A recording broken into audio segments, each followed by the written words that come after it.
Hi there, smart drivers. Today we're talking about traffic signs, road signs, those instruments along our roadways that give you information to be a safer, smarter driver. That's what we're talking about today. A few people are here already. Elevator Fan is here. Colton is here, tuning in from Arkansas, and he did the conversion on the temperature. He says it's 28 degrees Celsius, sunny, and humidity is through the roof. Yes, there are a lot of people who cannot tolerate the humidity. I'm from Ontario, where in the summertime it is 30 degrees Celsius, which is about 90 degrees Fahrenheit, with humidity in the high 80s. And I just absolutely love it. Corey is here, Bricks for Wheels. Corey is the moderator. He does an excellent job of getting up the videos I suggest you have a look at for more information for the questions you ask. And if you have any questions about passing a driver's test, being a safer, smarter driver, or becoming a CDL driver, driving a bus or a truck, we can help you with all of that. If you're just tuning in, let us know where you're tuning in from. Let us know what class of license you're going for, how we can help you out. And yes, we are finally getting some summer here in the Okanagan Valley in British Columbia, Canada as well. And unfortunately, with the hot weather, the clear roads, we're also coming into the 100 deadliest days for young drivers and other drivers, because the optimism bias kicks in. We think that we're safe on our roadways, and people start doing goofy things. They're partying, they're out camping, they're having fun, and they think, oh, you know, I'm just gonna go for a drive in my car, and unfortunately they get into a crash. And many of those crashes are single vehicle crashes, which unfortunately lack explanation. It's difficult for traffic safety authorities to figure out why those crashes happen. Fatigue, inebriation, smoking marijuana, driving at night, too fast for conditions, those types of things. So single vehicle crashes, we have a lot of those. Zia is here. Hello from Langley, BC. Hello, my friend. How are you? Is it hot there in BC as well? So, let us know what questions you have, how we can help you out. As I said, today we're talking about traffic signs. The classifications of traffic signs are something you need to know for your learner's permit as well. It's also something to help you to be a safer, smarter driver, because if you are reading traffic signs, taking note of the information on the traffic signs, you can interpret traffic patterns and you can understand the actions of individual road users when you're driving, which allows you to be a safer, smarter driver. In conjunction with all of that, you're also maintaining your 3 to 4 second following distance in front, so you have time to work, drive the vehicle, and glean the information from the road, traffic signs, interpret traffic patterns and the actions of individual road users, and you're stopping back in traffic one vehicle length for numerous reasons. First and foremost, to prevent yourself being rear-ended. Hello, Marion, my friend is here. Evan, in the US, the crosswalk lines at the edge of the road so you don't go on the yellow light unless it's dangerous to stop. You should stop behind the line in case pedestrians walk in front of you. And yes, pedestrians will do that. They will step out in front of you. Unfortunately, they haven't realized that their 180 pound body is no match for a 2,000, 3,000 pound vehicle moving at speed.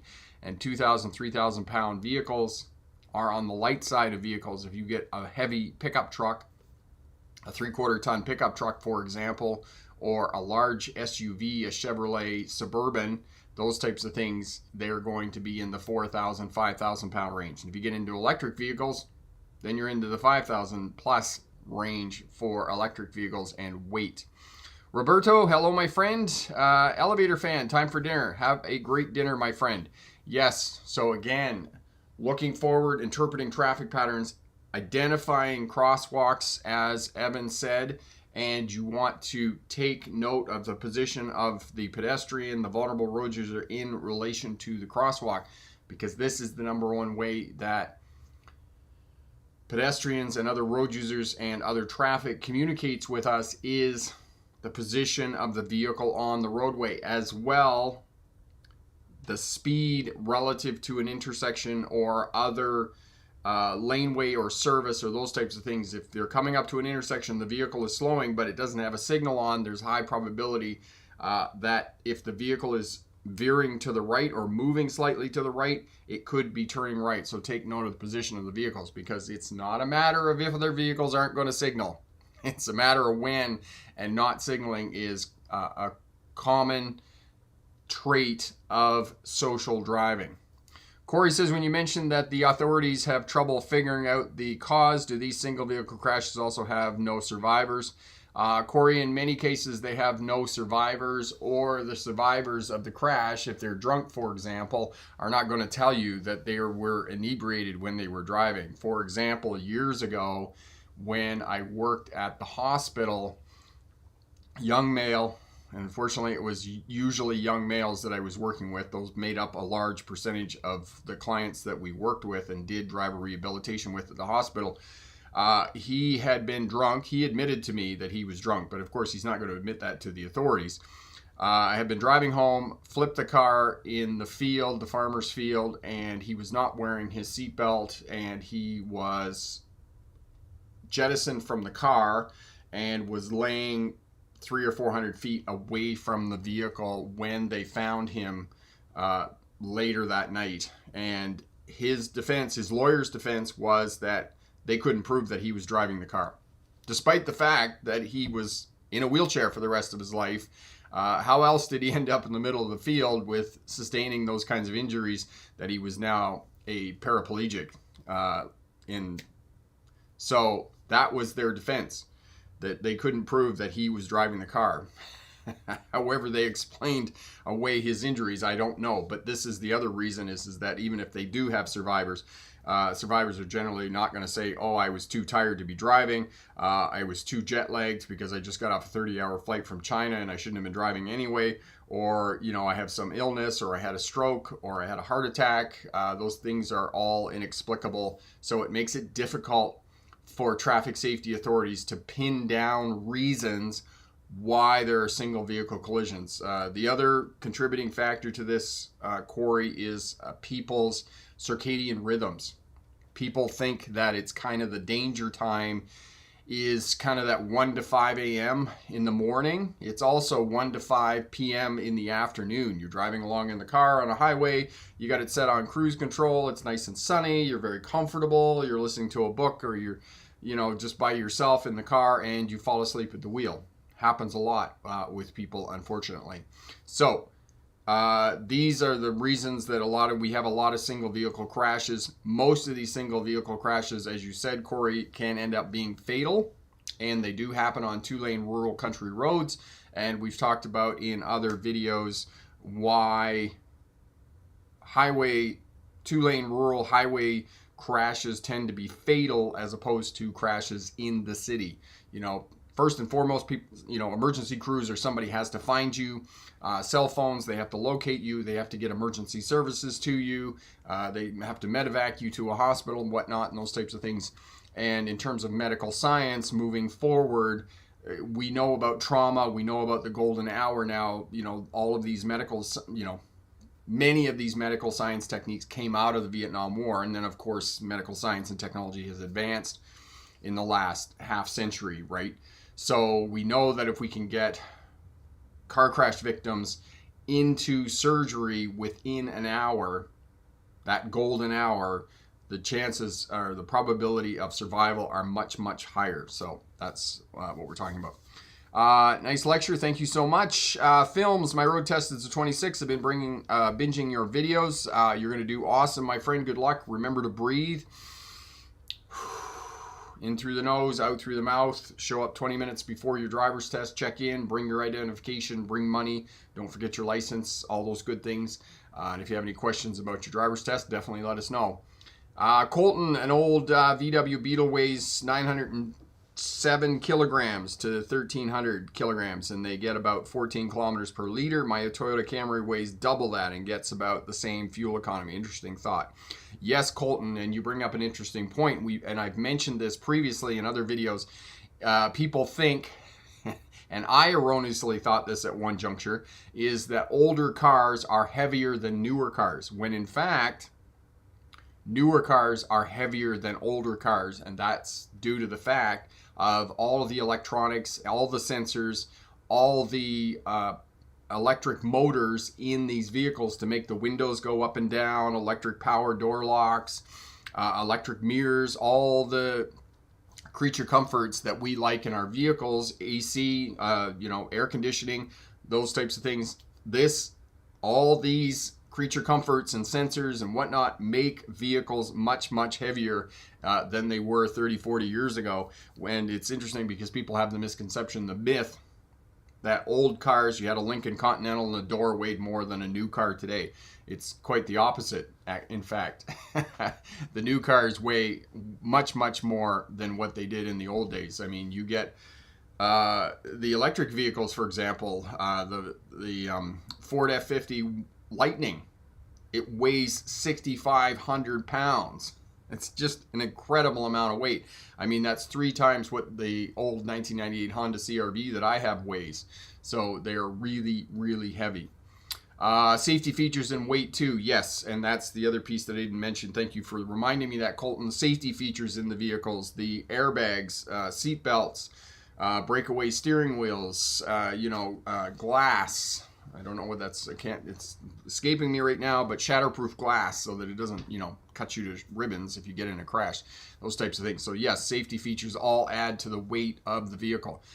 Better tires, steel belted radios, everything adds to the weight of the vehicle that you're now driving, and it weighs more. So the way that works here, I have a presentation for 10 or 12 minutes, get through that, and then we come back and spend the remainder of the hour answering any questions you have about passing a driver's test, being a safer, smarter driver, and how to get the information from those traffic signs. And years ago, I was driving truck. I was training truck driving. I was working as a safety officer. They sent me out with this person who was new to truck driving, had a truck driving license, and they wanted me to train him. So we went and got a load, we're coming back, and I had asked him numerous times, what's the last traffic sign? Because when you're driving bigger, larger vehicles, you need to read every road sign. You need to take note of every road sign. And I know today it's a lot easier because we have GPS, we have Google Maps, all of the rest of that, but you still need to pay attention to traffic signs. And finally, about the 8th time that I asked him, he wasn't getting it. He wasn't getting the fact that he had to take note of the traffic signs. And I finally told him, I said, pull over. We were about a half a kilometer away from the last sign. And I said, run back and tell me what that sign is, because you need to pay attention to these signs. Because in that day and age before GPS, when you're using a map book, you had to pay attention to the signs or you were going to get into trouble. So that was my days of being a trainer and helping other people learn how to drive. Probably not my best teaching moment, but I'm sure he was reading traffic signs after that. So take note of traffic signs. All right, so we're talking about reading road signs. One of the things that makes reading road signs easier is they're broken into classifications: regulatory signs, construction signs, lane designation signs, school signs, and other kinds of signs as well. And there are, if Epic shows up, he was here this morning, he will tell you there are 2 different classifications of signs. There are those that we have here in North America, and in Europe and other parts of the world, they have the Vienna system, which is slightly different. It's still more or less the same, and it's not much of a transition if you go to Europe and you're driving in Europe. A lot of the signs tend to be triangular in shape with a red border for their cautionary signs and whatnot, but they do have different traffic signs, so know that if you go to Europe or whatnot. If you're new to Smart Drive Test, my name is Rick August. I was a truck driver in the 1990s, hauled freight between Ontario, Canada, and the United States. 1997, became a licensed driving instructor, graduated from the University of Melbourne in Australia with my doctorate in legal history in 2006, which is the study of policing, courts, and prisons. My expertise is in policing as it relates to traffic. While I was going to university, drove buses for one of the regional bus lines and for Greyhound as well, so I have bus experience as well. And it was interesting because most of my driver training, as some of you know, was with big trucks, semi-trucks, buses, logbooks, air brakes, all that good stuff. So all the drivers that were coming to me to upgrade their license already had a license. So you didn't have to teach them the fundamentals. They knew the difference between a 2-way stop sign and a 4-way stop sign. couple, 3 years ago, I started training some brand new drivers and realized that I had to go back to the very beginning and the very basics of teaching students the difference between two-way stop signs and four-way stop signs, which in the end made me a better driving instructor because I knew some of the nuances and details that drivers were missing. So if you want to know more about me, want to know more about the Smart Drive Test business and the website, you can check out the autobiography, and Corey's put up the link for that. Thank you, Corey. All right, videos to have a look at. Why get a dash cam? There's lots of good reasons to have a dash cam in this day and age, and if you think that it's me against them, you're participating in social driving, and it's only going to be the other drivers on the roadway that you're going to get, and you're going to get justice. Keep in mind, the dash cam watches you too, and no matter how good you are as a driver, we all make mistakes. All right, and I've caught myself making mistakes on my dash cam because I run one all the time. I use it to make videos, so I record and capture traffic and traffic situations all the time, so know that. All right, avoid distracted driving. Have a look at that video, and that will help you out to be a safer, smarter driver. And we've talked about that in the last few weeks, and all of this kind of ties together in terms of traffic signs, space management, distracted driving, road rage. Keep that space in front of your vehicle, that 2 to 3 second following distance, and stopping traffic 1 vehicle length back from the traffic in front. Your landmark for that is to be able to see the tires of the vehicle in front making clear contact with the pavement. If you can do all this ties in and will reduce the chances of being involved in a crash, reduce the chances of you being distracted when you're driving, and reduce the chances of you being involved in a road rage incident. So lots of good defensive driving strategies that will help you out and keep you safe when you're driving. The 3 ways that signs communicate information is the shape of the sign: rectangular, diamond, triangle, inverted triangle. And some people will argue with me that there's no such thing as an inverted triangle. I would say different, that there is such a thing as an inverted triangle, and a yield sign is an inverted triangle, but I digress. Octagons, pentagons, these are all different shapes of traffic signs. The color of the traffic sign, the cautionary signs, for example, are yellow with black writing or symbols thereon. These are construction signs. They have orange backgrounds with black lettering and symbols on them. And so these are the 3 ways that traffic signs convey information. As well, classifications of traffic signs: regulatory signs, school signs, cautionary signs, lane control signs, and object marker signs, which are my favorites. And object marker signs fall under the umbrella of cautionary signs, but instead of being diamond in shape, these are rectangular, tall and skinny. So rectangular signs, the root word of regulatory is regulation, which means it is the law and must be obeyed. So stop signs in the States, it's going to be railway crossing signs. Yield signs, speed signs with white backgrounds and black lettering on them are all regulatory signs. School signs are generally going to be pentagon. A pentagon is 5-sided. It is the house that you drew when you were in kindergarten, and it indicates school in area. If there is a speed sign under it, then it indicates a school speed zone sign. School speed zone signs are in effect for the time that is indicated, oftentimes there on the sign. If not, it's 8 to 5 during the day, and only when school is in session. So if it's the summertime, unless there are signs indicating that summer school is there, I know that some municipalities and some local jurisdictions will have specific laws, but for the most part, it's when school is in session. Lane control signs, these are important when you're driving larger vehicles or you're in cities that are kind of patchwork together by urban planners, and you have to pay attention to which lane you need to be in to go in the direction that you want to go. And then, as I said, I have object marker signs. These are my favorite signs. And years ago, when I was trying to get my driving instructor's license and I was upgrading because I had a D license at the time in Ontario, they have the alphabet classifications of licenses in Ontario. A D license is basically a 5-ton truck. It's a straight truck. And I was upgrading, and so I was going to get a school bus license. And part of the school bus training in Ontario, you have to take a defensive driving course. And I thought, oh, well, that can't be too hard. And went into the defensive driving course, and this old crusty driving instructor walks in, he scribbles on the board, he says, name the 5 signs that warn you of hazards and obstructions on our roadway. And of course I went, well, I don't know. How can I not know? And of course, 3 of the 4 signs were hazard obstruction signs, and the 4 signs were construction signs, which warned you of fixed objects you could potentially hit on the roadway. So object marker signs are the hash marks. Corey will put up the video for you on those. And pass left, pass right, or pass left and right. If you come up with a traffic island and there's a slip lane to the right and you can proceed straight through, then you're going to pass either left or right of the traffic sign.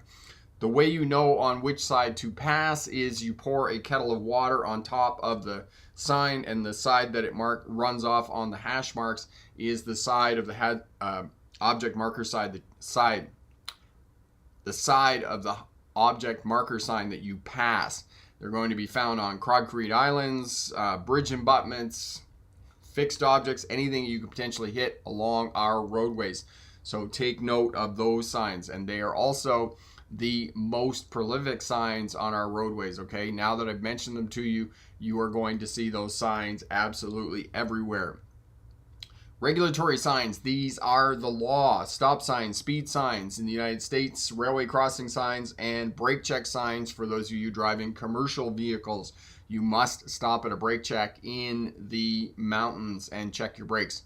If you're driving a vehicle, pulling a caravan, pulling a camper trailer, pulling a boat, utility trailer, whatnot, you need to pull into the brake check areas, and you need to check your brakes and do a pre-trip inspection and make sure that you get down the hill safely, because brake fade is one of the limitations of any braking system, regardless of whether it's hydraulic brakes or whether it's air brakes.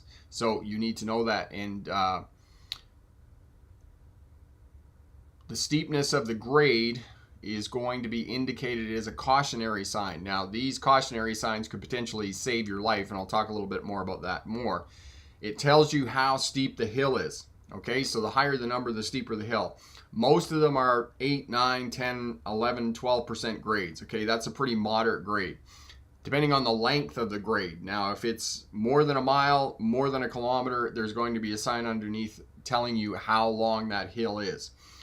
If it's longer than a mile and in the double digits, so it's 10, 12, 14% grade, you want to gear down and you want to get the transmission to help you to brake on the way down that hill.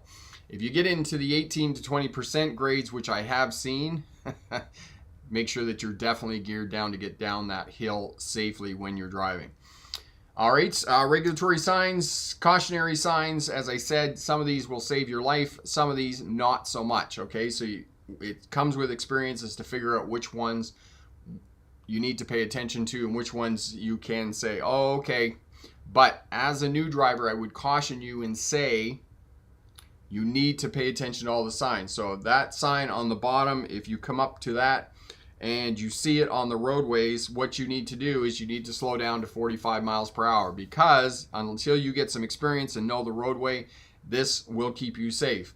You're driving a larger vehicle, you need to know and have burned into your brain the maximum height of a vehicle on public highways is 13 feet 6 inches or 4.15 meters. If it's less than 13 feet 6 inches, if you come up on this sign, it says 11.8, you can't drive under there with a big truck or a bus or a trailer that you may be pulling. So know that it's 12 feet 6 inches is the minimum maximum height for your vehicle. It's the minimum height that you can go under for an overhead bridge or obstruction. And if you have the least doubt in your mind, make sure that you stop, get out and look, even if you're backing up traffic, okay? I've had to do that a few times in my driving career. Larger vehicles, destination signs, you can figure out how far it is and how long it's going to take you to get where you're going. If you were driving, for example, from Toledo, Ohio to Cincinnati, Ohio, it is 213 miles. If you were doing 60 miles an hour, you know it's going to take you 3.5 hours to drive 213 miles, depending on traffic and if everything is ideal conditions, all right? Know that, and you can figure that out. You can make pit stops, breaks, meal stops, and fuel stops. That was the other one I was trying to think of. I had a brain cramp there. Marion, so if you have a steep grade, do you use the S on the gear level on the HRV or just use brakes on its own? Marion, for you, you're going to be fine with just using leave it in D for drive and just use the brakes. If you're pulling a load or you've got a heavy vehicle or whatnot, then you want to use some sort of assistance with gearing down and going down the hill and whatnot. Okay, overhead signs, construction signs match the speed of the flow of traffic. I do advocate that if you have your license, keep up with the flow of traffic. It will make you more predictable on the roadways. Now, in the United States, as a rule of thumb, 5 miles an hour over the posted speed limit. Here in Canada, it's 10 kilometers over the posted speed limit. You will not be pulled over by police, okay, in most situations. Excessive speeders. They have many excessive speeders, and they can go out and police these people, and they will find them. And they're not targeting out-of-state people, okay? When they're using the radar gun and they're targeting you and checking your speed, you are too far away for them to, police officers, to actually read the license plate. So they're just pulling you over because you are going too fast. All right, lane usage signs. These are often in concert with road marking signs on the pavement, and it's important to pay attention to these. If you have 2 lanes turning to the left and you're on a driver's test, you want to be in the right lane. If you're driving a larger vehicle, you want to be in the outside lane. So if you're turning left, you're going to be in the right lane. If you're turning right in their multi-lanes, you want to be in the left lane with a large vehicle to compensate for off-tracking. And you'll need to pay attention to these signs in goofy areas where the highways and whatnot do not line up when you're driving, and you want to know where you're going and whatnot. All right. Mile marker signs. Okay, the one sign that will increase your defensive driving on the roadways. Mile markers, for the most part, will line up with the exit numbers. So, for example, if you're on the highway, the interstate, and you know that you're getting off at exit 275 and you're at 270, you know that you have 5 miles, 5 kilometers up the road, and you can start moving over to the right lane in preparation for getting off the highway or interstate. These will keep you safe, and I will give you a story about this. Years ago, I was teaching a student. We were on a highway trip with the big truck. We went to Kamloops, British Columbia here, and we went up the hill, and he was behind a set of Super Bs, which is loaded out 140,000 pounds. Well, of course, the big truck was going slower than him, and he said, "Oh, do I have time to pass the big truck in front?" We were at exit 275, mile marker 275, and he was getting off at 270, and I said, "Well, how far is that?" He didn't know, because he didn't know what mile markers were. And I said, "Well, you've got 5 kilometers. Can you pass that truck in 5 kilometers? He said, "Yes." And so it's going to make you a safer, smarter driver on the roadways if you're taking note of the exit numbers. And it's the same thing when we talk about long trips. And this morning, we had a woman here from Ohio, and she was going to make a trip to Florida. Take some time, plan out on Google Maps where you're going to stop, get the exit number, and that way you're going to know, I got 100 miles and I'm going to get off and I'm going to have a meal and I'm going to take a break, and there's a park, playgrounds, and those types of things there. So it will really help you out. Now, most states in the US, interstates, state highways all have mile markers, and the mile markers and the exit numbers will be one and the same thing. New York State likes to be different. So if you're on Interstate 90 in New York State, know that the exit numbers are going to be different than the mile marker numbers. There's a few other places in the States, but for the most part, the exit numbers and the mile markers are going to be one and the same thing. So good luck in your driver's test, and remember, pick the best answer, not necessarily the right answer. Colton, I could be wrong, but I'm going off of what I know from elevator fans, school buses, but not necessarily all buses. Do you have to stop at railway tracks? Elevator fan, no, not if you're driving a coach. You only have to stop at railway crossings if you're driving a school bus. That's the only time you have to stop at railway crossings. Kay, I have a driver's test tomorrow in California. Anything you could tell me on what I should do and what I shouldn't do? Kay, yes, driver's test. 4 components of any driver's test: space management, speed management, observation, and communication. Space management. If you're not near anything, it's less likely that you're going to hit something. So 2 to 3 second following distance at all times. Stopping in traffic one vehicle length back from the car in front of you, and your landmark for that is to be able to see the tires in front making clear contact with the pavement. Now, you're in California, so you're going to have cyclists, pedestrians, those types of things. 3 feet minimum from pedestrians, cyclists, and other vulnerable road users, okay? If you can move over to the other lane, even better, okay? Make sure that when you change lanes, you signal, mirror signal, shoulder check over, and then mirror signal, shoulder check when you move back into your lane as well, if the way is clear, obviously. Speed management, flow of traffic, or the posted speed limit, whichever is less, and understand the differences in speed between you and a pedestrian, you and a bicycle, those types of things, because your space is going to shrink a lot faster when you're driving. Observation, forward scanning pattern. Far down the road, check your center mirror, far down the road, instrument panel, far down the road, and then your side mirrors. And observation, your observation is tied into speed control. If you're not adjusting your speed every 10 to 15 seconds, that tells the driving examiner that you are not scanning properly because you're not checking your instrument panel every now and again, adjusting your speed accordingly. Observation, backing up, 360-degree scan around the vehicle. Make sure that you have complete awareness around your vehicle. Looking out through the back window, you can use a camera, a backup camera. You can use your side mirrors. But for the most part, you're going to be looking out through the back window when you're reversing. Slow speed maneuvers in the state of California, backing along a curb for 50 feet. When you're backing along the curb, make sure you stay out 3 feet so that you have room to maneuver, because know that if you want the back end, if you're backing up and you want the back end of the car to go that way, the front end of the car is going to go in towards the curb. So you need some wiggle room there. So you need approximately 3 feet between your vehicle and the curb to be able to back up successfully.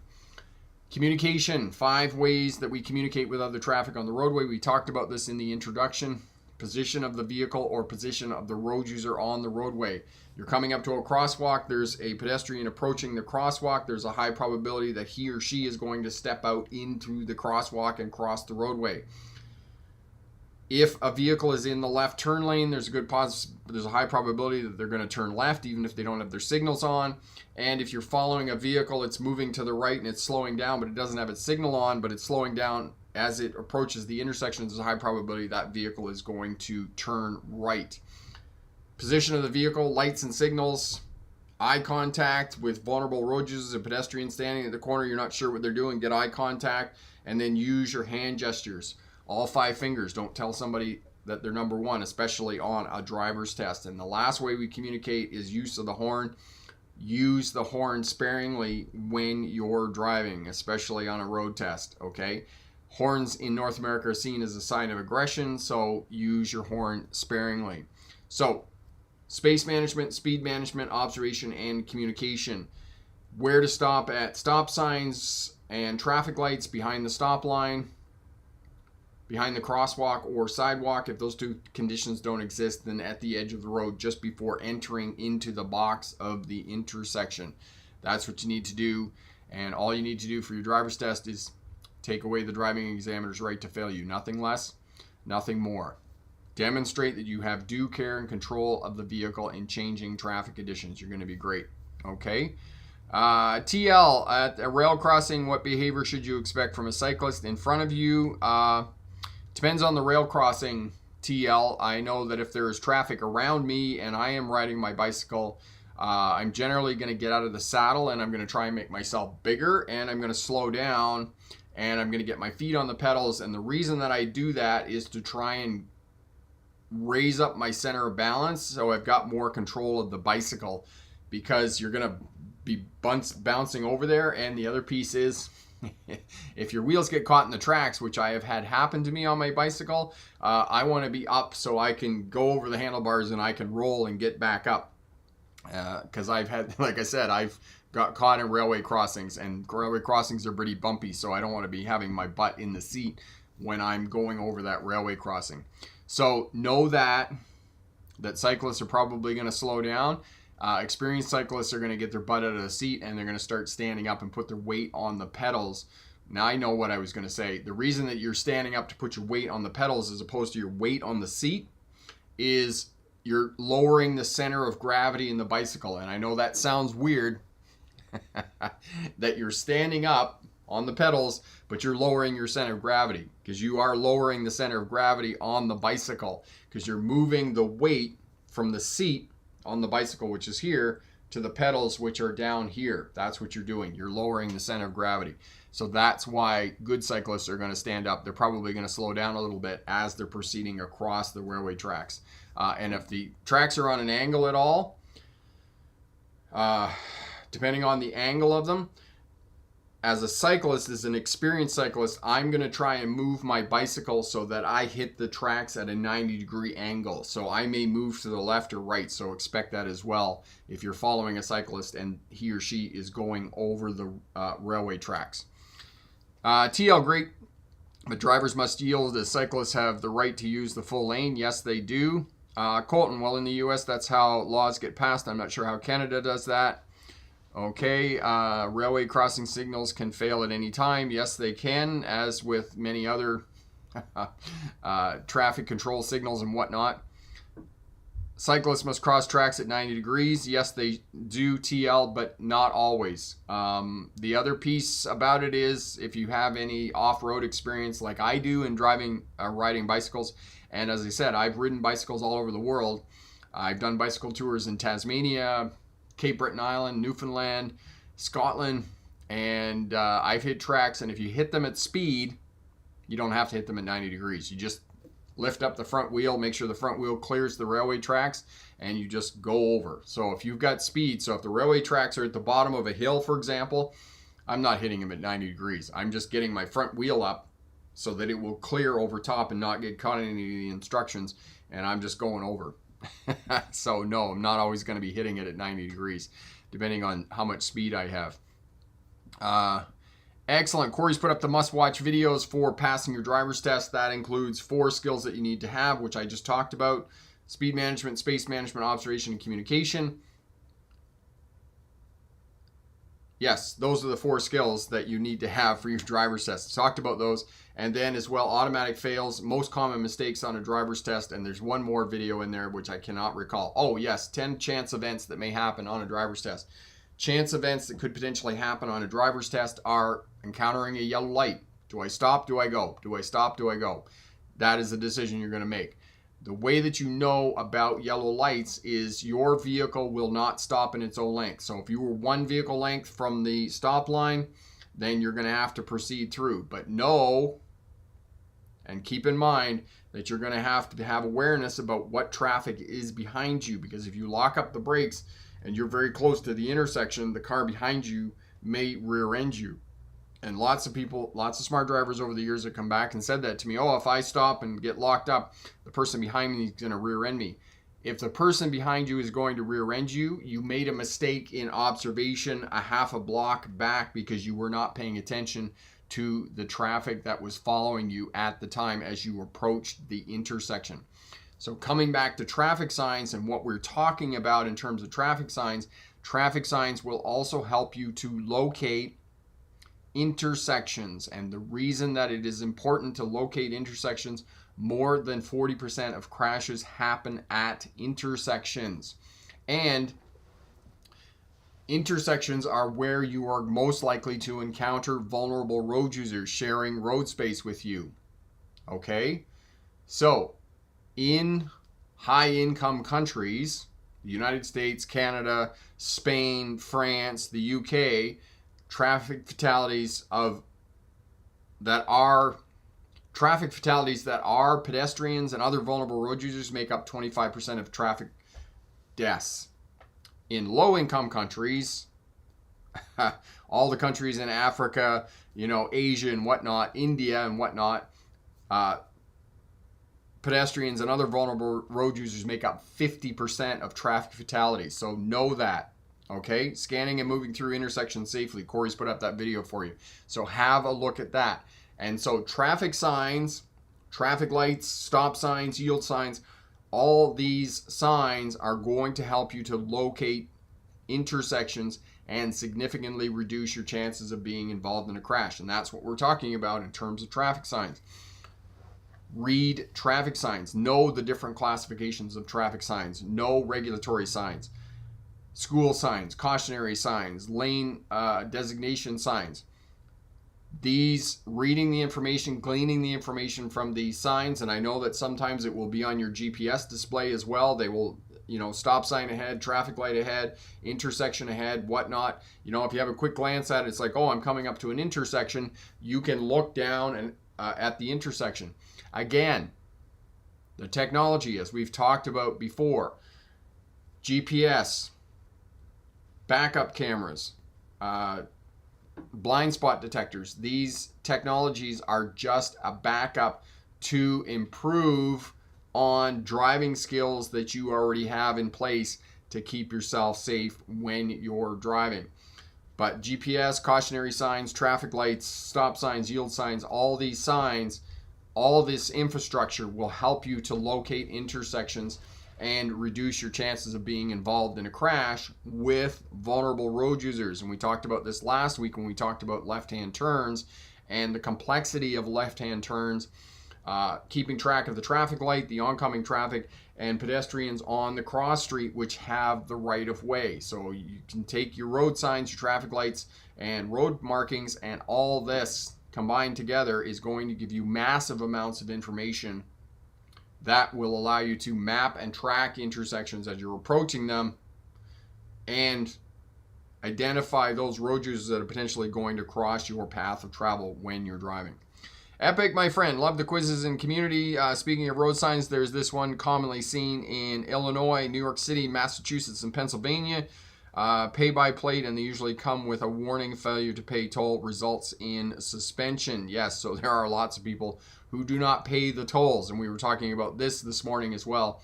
And if you're planning a long road trip, this is another piece that you need to identify. And when you type your route into Google, it will tell you whether you're going to be on toll roads. And you might want to do a little bit of investigation about this before you take off on your drive. If you're going through parts of New Jersey, around Washington, D.C., through Chicago, Oklahoma has a toll road as well. And figure out the cost of the toll before you get there. Last year when we drove from my parents' place in southwestern Ontario near London to Montreal, we took the toll road on 417 north of Toronto, and east to west, west to east, back and forth was $90. $90. And you're on the road for about an hour. And I thought, that's just highway robbery. $90. I thought that was an incredible amount of money. So in future, this summer when I'm traveling here from Vernon and I'm driving to my parents' place in Ontario, as I told you, I bought my mom a van, so I'm driving the van back, and I'm gonna be driving through Chicago. So there's toll roads in Chicago, and of course I'm gonna do a bit of investigative work before I get there to figure out the cost of the tolls going through Chicago, because sometimes it's faster just to take the toll. Just pay the toll. I mean, if it's $5 or $10, just pay the toll. It was the same thing when we were in Sydney last fall.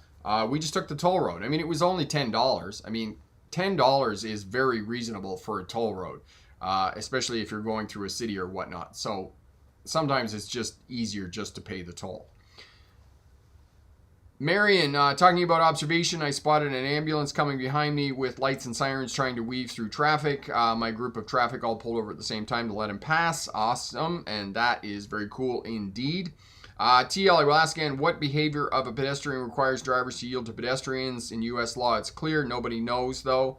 U.S. law, it is clear. Yeah, you have to, TL, you have to give way to pedestrians. Matter of fact, anybody that crosses your path of travel, because the right of way is not taken, it is given. And if a pedestrian just recklessly steps out front of the road, you're not gonna make them into a hood ornament. You're gonna stop, right, and prevent having a crash, and then smile, give them a little wave, and in that very sarcastic, dripping voice, you say, "Well, have a nice day. Go and have your crash somewhere else." Not out loud, of course, especially if the driving examiner's in the car with you. So, yes. TL, not true. A driver approaching any vehicle on front of them must yield. Okay. Parents got involved in an accident on that. Okay, excellent. Nobody knows, though. What behavior of pedestrian requires drivers to yield? Anytime So TL, to clarify that on that question you're asked, anytime a pedestrian is crossing your path of travel, give way. Anytime that anybody is crossing your path of travel, whether it's a pedestrian, wheelchair, e-scooters, e-bicycles, we were talking about that now this morning as a new road user group, one wheels, all these goofy contraptions that have electric motors on them that young people are running up and down the roadways and whatnot. Okay, excellent. TL, in North Carolina, speed limit signs are located 250 yards from every major crossing or intersection. Look for them to confirm your speed.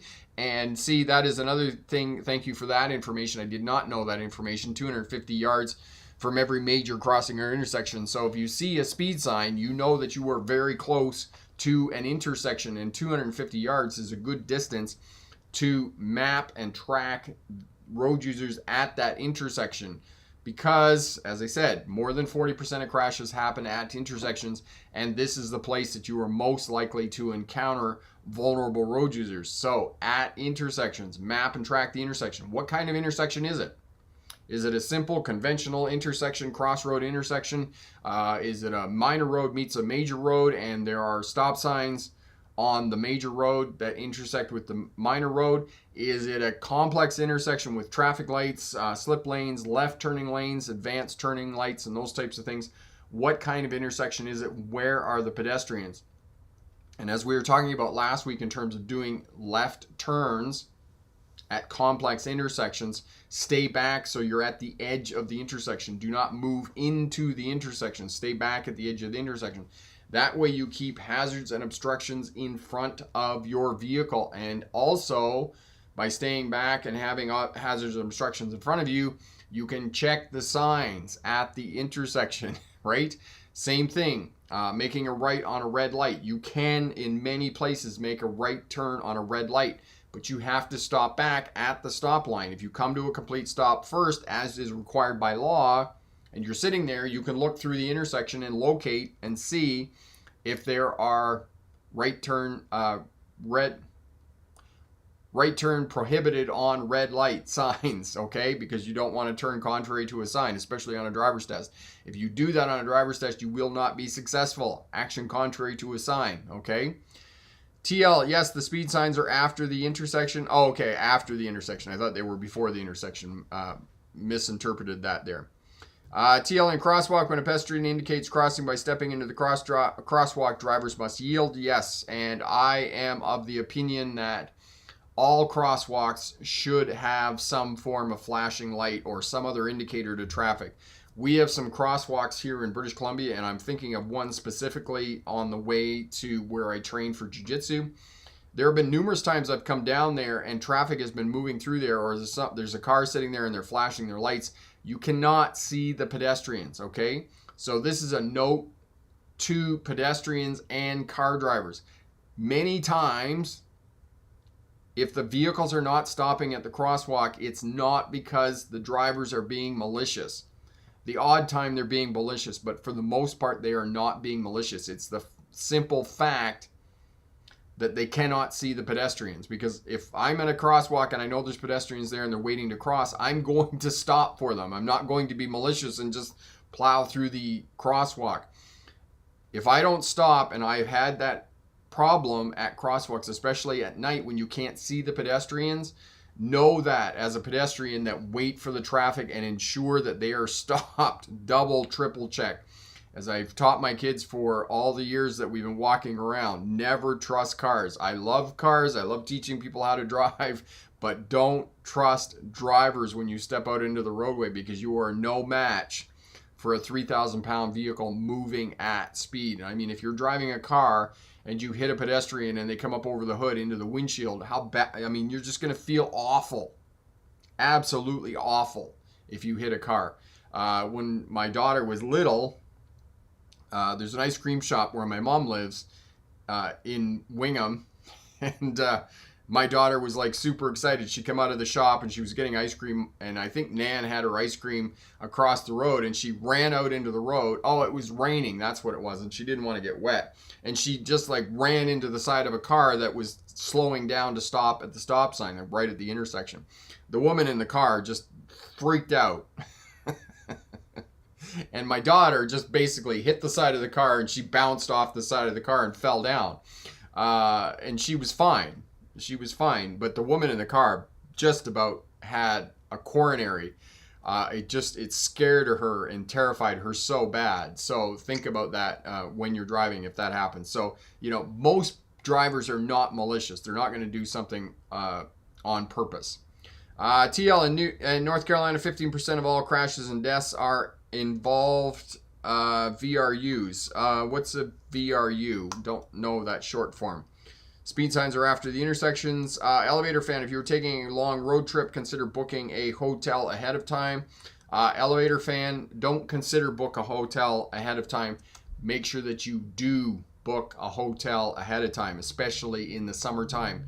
Now that we're coming into June, July, and August, you don't book a hotel, you're probably not going to get one when you get to where you're going.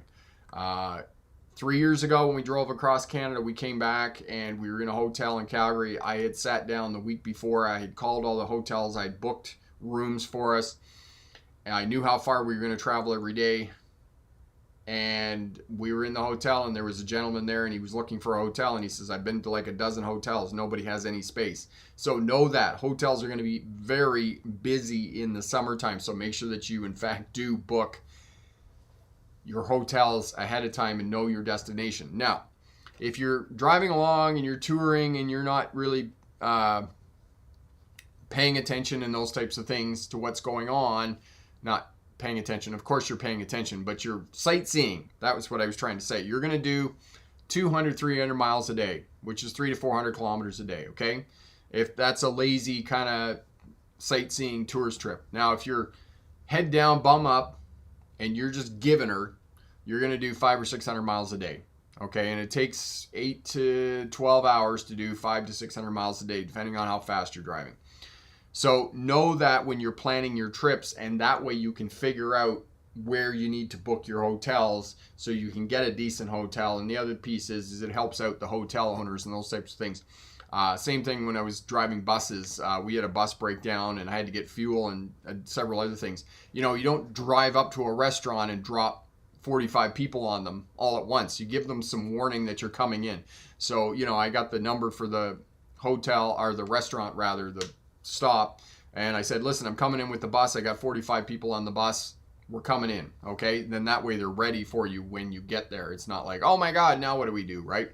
So, Colton, why book a hotel when I can sleep on an air mattress in a truck bed? Much cheaper. Colton, that's great for young people. I got money, and I'm going to sleep in a hotel. But I hear you, Colton.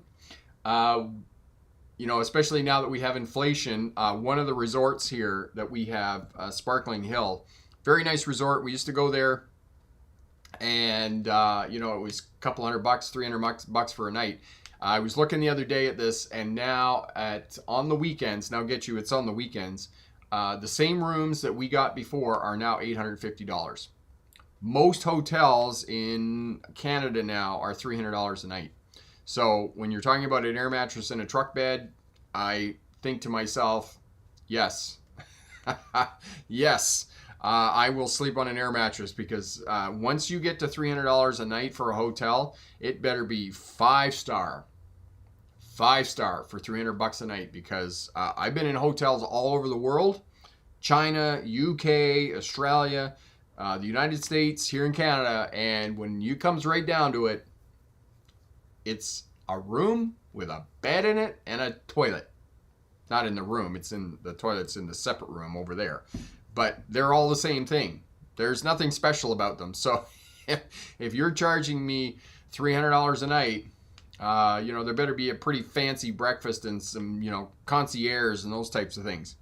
So, TL, you are most welcome for the live stream, my friend. Vulnerable Road Users, yes, thank you for clarifying that. When you're on the live stream here and you're trying to think out loud and whatnot, sometimes you forget the abbreviations.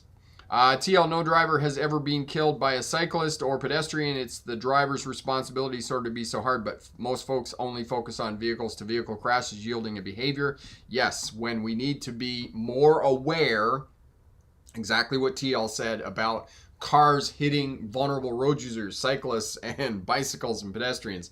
And I would disagree with that. I'm sure that there have been a number of people who've been killed by e-scooters and e-bicycles and those types of things. And as well, these e-scooters, these things are crazy fast. I mean, especially you get some of the black ones, the personal ones that people own. Some of these crazy things are doing 40 miles an hour, 60 kilometers an hour. They are flying.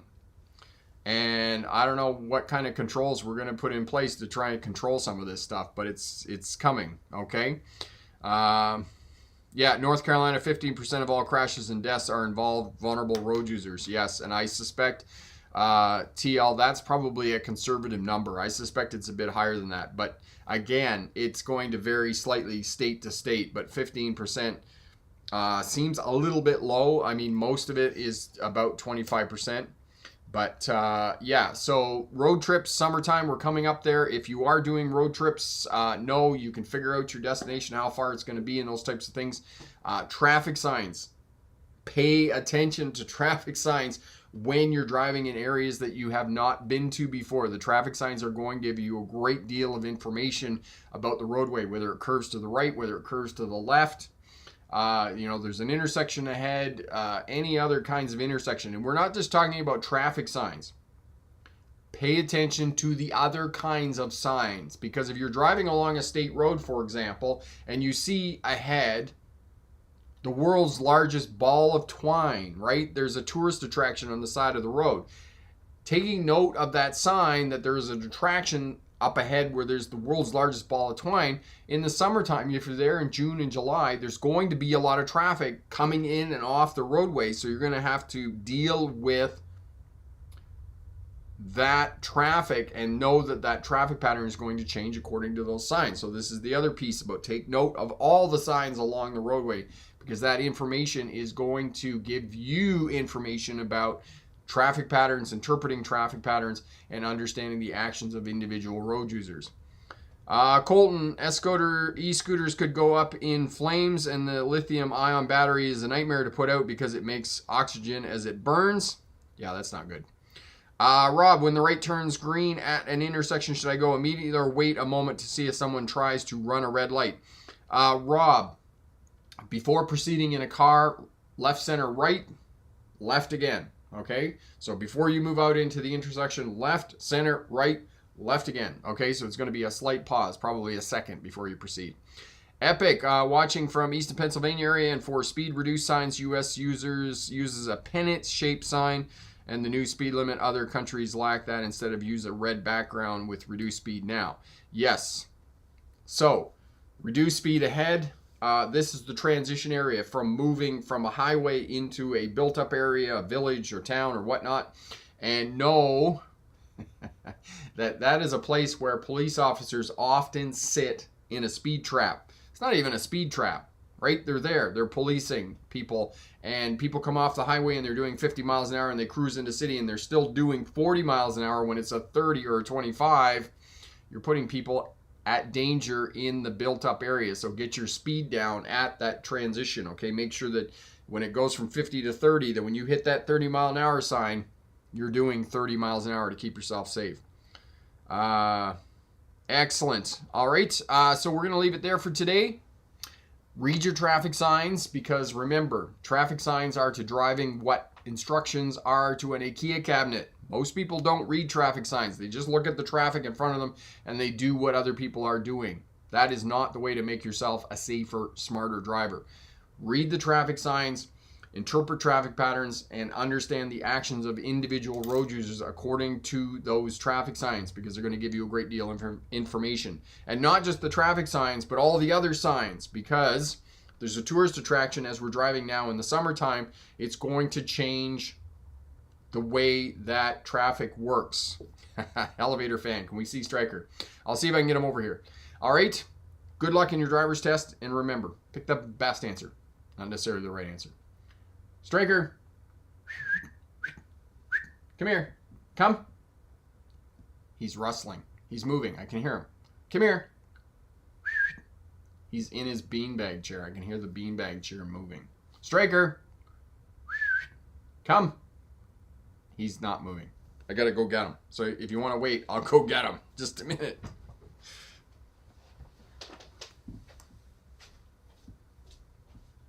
Your fans want to see you. Up. Come on. Oh, there we go.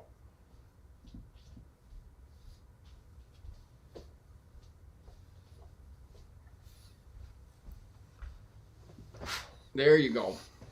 Now your fans can see you. There you go. Can you see your fans?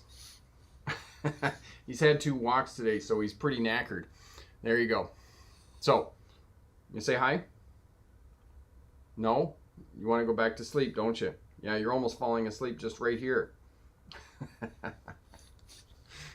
Yeah, I think that he doesn't like the hot weather so much.